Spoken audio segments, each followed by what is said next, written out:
I'm David Frohman. I live in Southern Florida. I've been a photographer.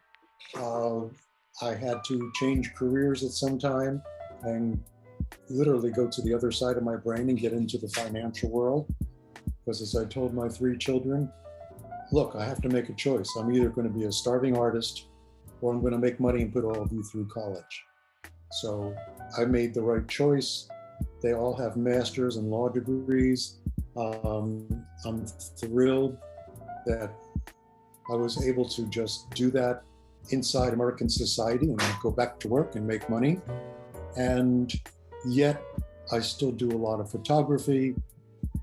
But really what I have that's most important, not just to myself, I think to a larger piece of society, is pictures from the early 70s through the 70s into the 80s, early 80s, of a community I was part of called The Farm in Summertown, Tennessee. That's the collection that I have spent years scanning and archiving from slides, from black and white. I've done a lot of the scanning myself. I think it's work that I keep looking at going, we need to tell this story, because basically what I've decided I'm a storyteller. I'm not a great artist. I read some of the histories of some of the photographers that are on site, and they are great photographers. I'm more of a storyteller, and I got to do it with a camera. As I realized, I know nothing about music, I know nothing about notes, I know nothing about writing, but I could tell a story through pictures, and that's been my gift.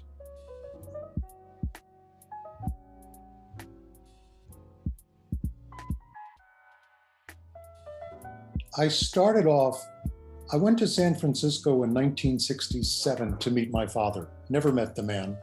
He had tracked me down. So I wind up in San Francisco right in the age of Haight Street, the early hippie era. And I'll say right off, I wasn't a good hippie.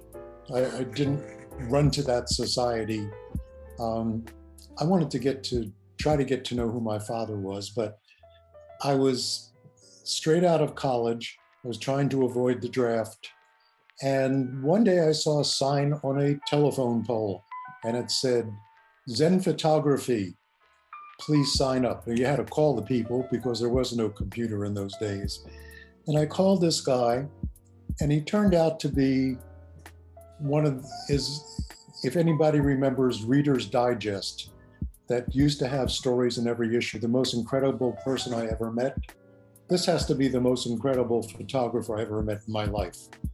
And it turned out I was his only student. I knew nothing about photography. I knew nothing about art. I knew nothing about storytelling. Yet I hung out with this guy every day. We'd run around San Francisco and we'd take pictures. And what I learned is this man had a touch. Is it a magical touch? I still don't know. But he would see something and he'd go, I'd see it and I go, half a second off, 2 seconds off. And one day we both saw something happen and it was just click. It was like, he looked at me and he said, you finally got it. And something happened. He disappeared from my life almost instantly. And from there, I stayed in San Francisco and I got connected with a group of young, long-haired kids going to a place called Monday Night Class, which was like a spiritual gathering every Monday night and every Sunday in Sutro Park in the parks in San Francisco. And it was very interesting because it wasn't a hippie thing. It wasn't a cult thing. It wasn't a go follow this guy out of San Francisco. But there was a teacher and there was a bunch of us. And it was a time when America was going through great changes. Kent State, the war in Vietnam, draft, unrest, political upheaval, and a whole lot of marijuana smoking, which back then was not really legal. Nowadays, look at it 50 years later. But I wound up feeling very comfortable with these people. And they were all my age, and most of us, I'd say 90% of us were college educated. A large percent of us had wives or significant others, and some were beginning to have children.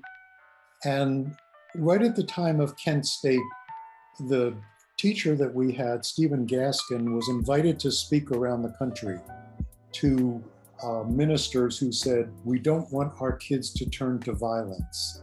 Can you come talk to us?" And he said, "Listen, I've been invited around the country. I'll tell you what, anybody that wants to come with me, let's go." And we formed something called the Caravan. It was 9 months on the road, in school buses, in just like you see today, kids, young kids taking these school buses and making homes out of them. That's what we did. In 1971, we left San Francisco and went around the country, came back to San Francisco, and it was changed. It was different. It wasn't what it was when we had left over a year ago. And during that time, I still had my camera, one camera, a couple lenses, and I took pictures during the Caravan. And the next movement out of San Francisco was, we're going to Tennessee because we're going to put our money where our mouth is.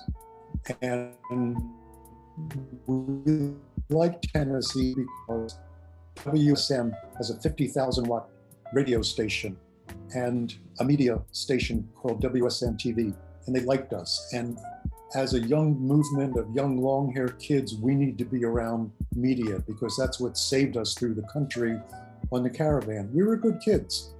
We had no violence. We had no craziness. So we went to Tennessee, wound up short story, we wound up buying 2,000 acres of land and started a community called The Farm. And my first role was, I tried farming. Why? My grandfather was a farmer before he lost his farm and moved into the retail business. And I was okay at farming, but Gaskin came to me one day and said, "Go do what you're good at. Be my photographer and be the media person." And I wound up becoming the person who took the calls, hosted the media, who came to our community. And over the years, it was international media from everywhere, from Japan, from Germany, from England, from South America, and all the US big networks, ABC, CBS, NBC, Dan Rather, Bill Moyer, Donahue's show. I wound up being the representative, and I was the storyteller. My job was to tell the story. As my daughter said to me once, "Dad, what's your job?" I said, and I never thought about it, I said, "My job is to never lie." She said, "What do you mean?" I said, "My job is to tell the truth. I may not tell a reporter all the truth, don't have to, but I'll tell them the truth that they need to know for their story." And that's how I became a storyteller. And my pictures went in a lot of publications, magazines, newspapers, movies, documentaries, films. And to this day, I still get requests for my photographs. Now, there were other photographers who also worked, they did their work. I did my work. I wound up when the farm took its initial breakup for economic reasons, for social reasons, for psychological reasons, the community changed. I took my work with me so that I was not going to leave it there. It was my story. And when that happened, I realized I had a responsibility, and I still have it. And it's like 20, 30 years later since we left in '83. It's almost 30 years. I felt my responsibility was to maintain the integrity of this story, my pictures, my copyrighted work, and make this available. And as a student of the craft of photography, I look at other people's work and I study Eisenstadt and all the great photographers, and that piece that I learned about, you got it, finally. I realized that was what Eisenstadt said about the decisive moment. In photography, you get a millisecond to say, that's the story. That's what I want you to see. That's the story I want to tell you. You only get one shot. And, maybe you take many pictures to try to get it, but it's only one that really counts. And, I looked at Mary Ellen Marx's, how famous is she and how beautiful is her work? I looked at her exhibit in San Francisco, and there were contact sheets in that exhibit. And I looked at the contact sheets and I said, she has the same responsibility and the same role and the same task. I'd take a lot of pictures and get 2 or 3 in a roll of film. She didn't get 36, she didn't get 15, she may not even gotten 10, but there was always 1, maybe 2 that told the story. And I realized I was part of that crowd and I wanted to be able to make my stuff seen. Why? Because it's a piece of American history. It's something our country has gone through hundreds of times through the generations. My generation was the post-World War II generation, the Eisenhower days, the 50s, when everything was sort of normal after a war that we had won. And then came the conflicts again, and communism and American democracy and Vietnam, and whatever mistakes we made in bringing all those kids, all those young men and women to early death or suffering, or the soldiers that are still messed up from that war. I got out of it. I was recruited and didn't pass the medical and the psychological because I told them I didn't want to fight in their war.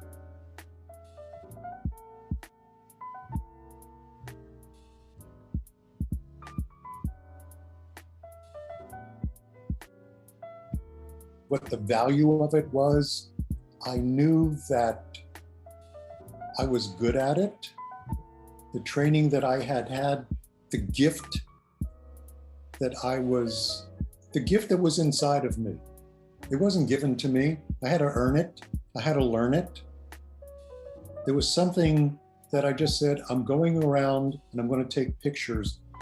And it wasn't like, I need this for a book. I need this for a documentary. It's what I did. I didn't do much of the other stuff that the farm people did. Some people were mad at me. Oh, you never worked. Yeah, I worked.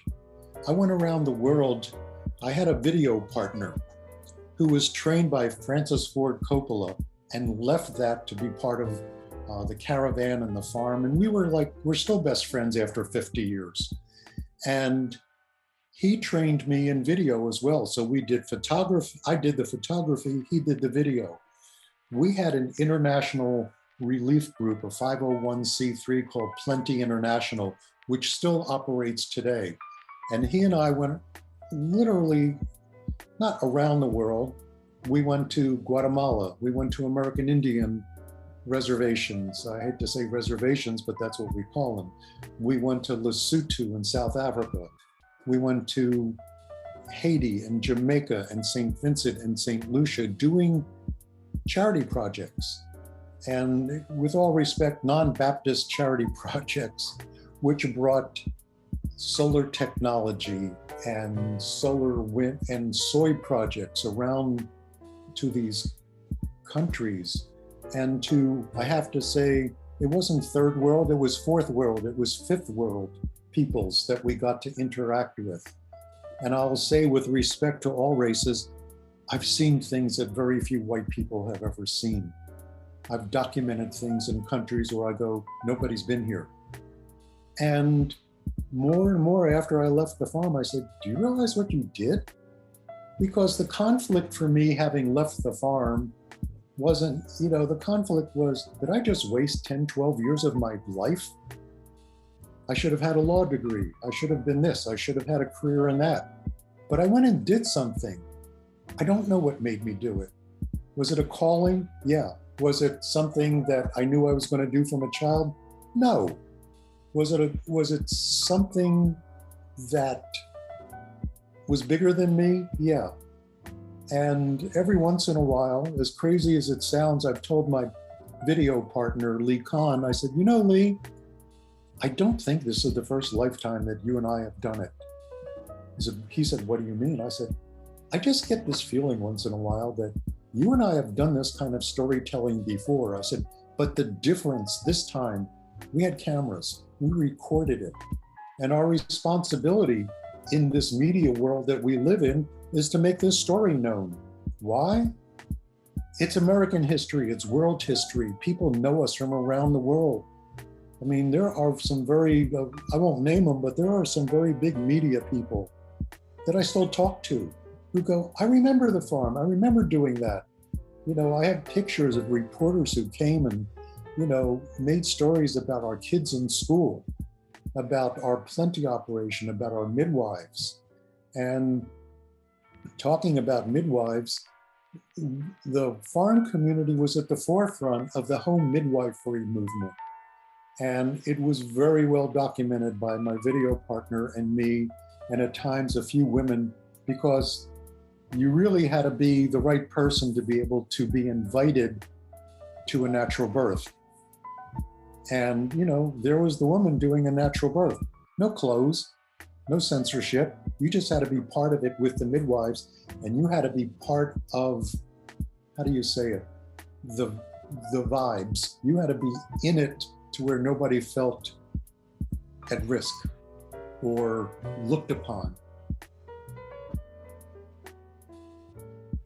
I feel like the work I did back from the earliest days of the farm through the progression of working with our charitable relief group, which went around the world, and when I met cultures that, again, respectfully, I will say, most white people never see these people, have no idea. I mean, they could read about it. One example, we were in the Caribbean and we were invited to the village of the Carib tribe. That's the original tribe. And the still original king of the Carib nation knew about us because we were helping bringing different things to his small community. They were fishermen. And he said, I would like you to come to dinner at my home and spend the night here. And I think it was Lee, Stephen Gaskin, who would travel with us, and myself, we went to the king's home. It was a hut. It had a thatched roof. It had a dirt floor. And with all respect, I had to be very careful of what I ate, because traveling in the third world, you don't eat everything. And I learned how to travel, and before I would leave Tennessee, I would buy 50, 60 bags of Tom's peanuts that were sealed. But we ate with him, and then he said, please share my home for the evening. It was a dirt floor. Now, we had airbags, air mattresses. That night, mine had a leak in it. I slept on the dirt. It was very humbling. Fortunately, with all the travel I did, I never got sick, ever.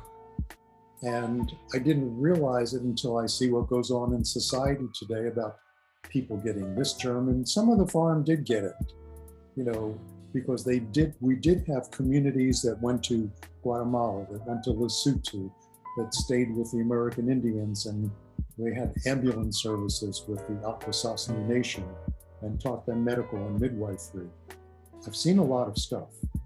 And I realized, documenting that stuff, I had to tell the story. You don't, while we were interrupted from the internet, I just documented a couple of pictures from Lesotho again. And I want to show them to you when we, Yes, could do it. But it was like, my partner Lee showing these women in Lesotho in a little village 8 hours from Maseru, or 6 hours from Maseru, what they looked like on a TV camera. I mean, amazing how we spread that culture, but and I have to say, when we did travel, and it was back in the days before TSA and all that, we traveled with probably 15 to 20 cases of equipment. We'd have a camera case, we have a video case. We had battery belts that, if you traveled with those battery belts today, they would have put you in jail, because they would be sure that you were terrorists, especially with long hair and beards.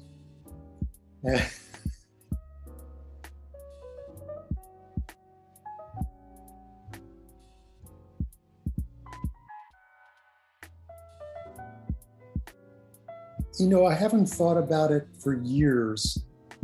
We agreed that there would be something called the Farm Archive Library, where the licensing went to the archive library, but the photographers owned and copyrighted their own work. Then the Tennessee State Museum came to me and said, we'd like to do an exhibit of your work about the farm, because the farm is a piece of Tennessee history. So they said, however, the politics in Tennessee, we're going to have to include a few other old religious communities to go with you guys in the story. That's fine.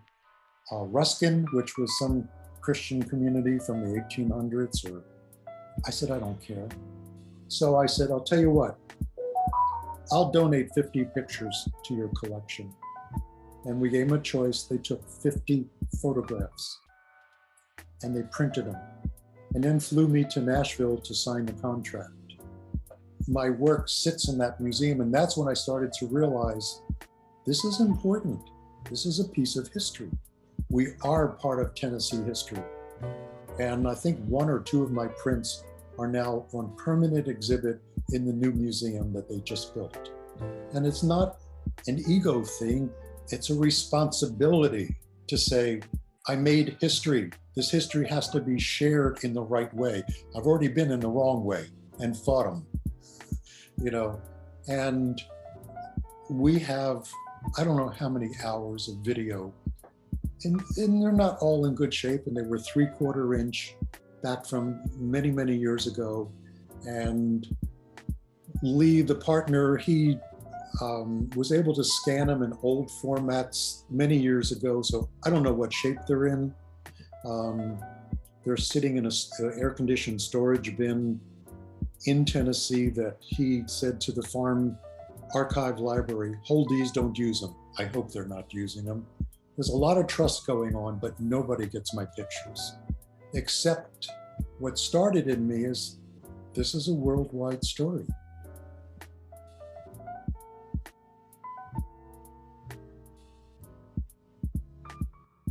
I think what I learned that is every society has gone through changes, every society. And that's why I laugh and say, how many times have we done this before, but we had cameras this time? Society is always changing. I mean, I study I'm not a historian like my son, but you realize, I'm a student of where people are from, what tribe they belong to, how did they migrate, learning something every day about who we are. So where do I fit in with these pictures of hippies? It's part of worldwide history and movements. And it's deep inside to me to make this available.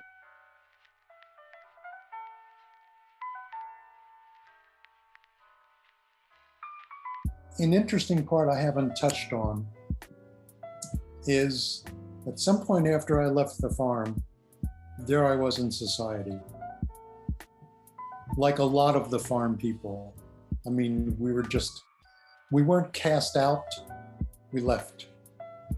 And I talk about the farm society being in diaspora, which is a scattering, like the Jews, a scattering of the tribes. And that was why I even brought up the genetics, because I could look at this genetic history and go, where the hell have I come from? You know, India, Africa, China, Puerto Rico. I mean, the scattering of the tribes. And that's what happened to the farm. And I recently had an article which I sent to you, the farm community, 50 years. And I said, there's three aspects of our diaspora. There are those who left and will never go back, like myself. There's those who left and went back. And there's those who never left. And that applies to the children as well. Some of those kids never left. Some of those kids did go back to their parents or went back as adults to live there, and some will never go back. One of my daughters just went back. Her mother went back. She's had a spinal disorder and just trying to get through it, can't work. Just had a hardship, she went back there. And, you know, good. My son is a mergers and acquisitions attorney in New York City. And I go, he ain't going back. But the nice thing about that part of society, the kids, it's like my son, when he said, I'm going to law school, I said, do me a favor, don't ever work for ACLU. He said, really? I said, please. I said, here's what I'm going to tell you. Don't ever be afraid to be inside the mind of the monster.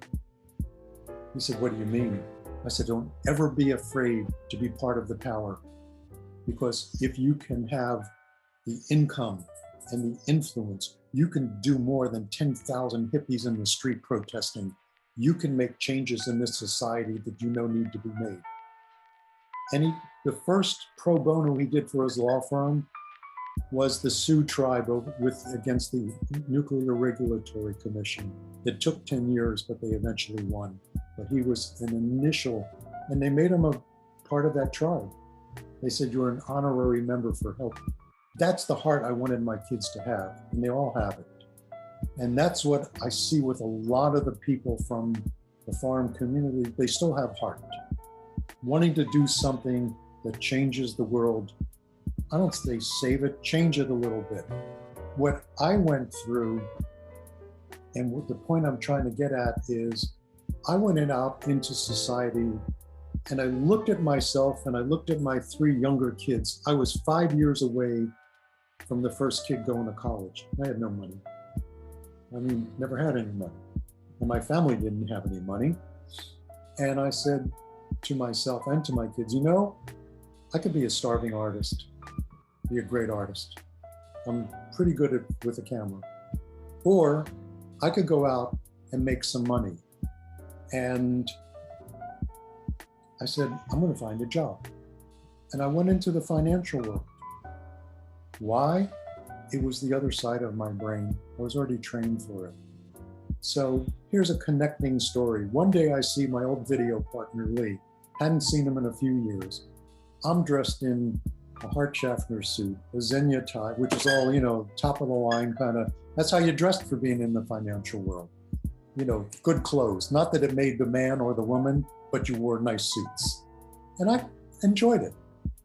So I'm standing in a street corner and I hear this voice behind me and it goes, oh my God, you sold out. I turn around, it's Lee, my partner. I looked at him and what came out of my mouth or my mind or my heart, I said, I didn't sell out. I'm cashing in. And this is the only country in the world where you could wake up one morning and say, I changed my mind, I'm going to do something else. I never sold out, but I have a responsibility to educate 3 kids in college. I said, that's my responsibility. And I had to make that choice about, I need to go work in the financial world. And I did it. I still do it. Why? It's how I make a living. It's what I enjoy doing in that part of my brain. But on the other side is this whole story about society and the world and the farm and what I did. I need to tell that story. It's not urgency. I may have done this before, but it's my responsibility because I have all of this. And if the world can change again, back from this nasty stuff we're going through, we're going to look for, what did people do to respect each other? What did people do to show love? What did people do to make it a better place for everybody? You know, I looked at some of the others, I read through all the other sites and their stories. My uncle is a photographer. I did this. I wanted to tell the story of my people. I just had a story that was ongoing in worldwide press and media. And there it is. So, you know, is it just one museum? No. The Smithsonian said, we're looking at it, maybe we could put it into our Museum of American History. I just want it out there to say, look what these people at that time, at that segment of society, look what they did. Did it work? Little tiny bit. Did it change the world? Tiny, tiny, tiny bit. Do people remember? Do people remember it? I am amazed. We moved to this small town and my wife went to the hairdresser across the street and there was a pregnant hairdresser. She says, and my wife did not live on the farm, did not do any of that stuff. And she said to the woman, oh, you're pregnant. Are you going to go to a midwife? I guess she was curious because the woman said, yes, I'm going to a midwife. She said, are you going to follow the farm midwife stuff? She said, how do you know about the farm midwife stuff? She said, because my husband did all the pictures for Ina May Gaskin. She said, this woman got her knees and bowed and said, oh my God, oh my God. She said, calls me up, says, you better come over. And I met this woman, and it was like, she gives me a hug, and it was like, she said, do you know what you did? I said, yeah, I took a lot of pictures. She said, no, do you know what you did, that you changed a lot of us to do home birth and feel safe? I said, oh, so I've seen the change in certain people, not everybody, but I'm amazed the respect worldwide of what we did. That's what my pictures tell about, is the respect. So wherever they go, do I need to own them? What are they going to do when I die? Nothing. There'll be 50 pictures in the museum. I want the story to be out there.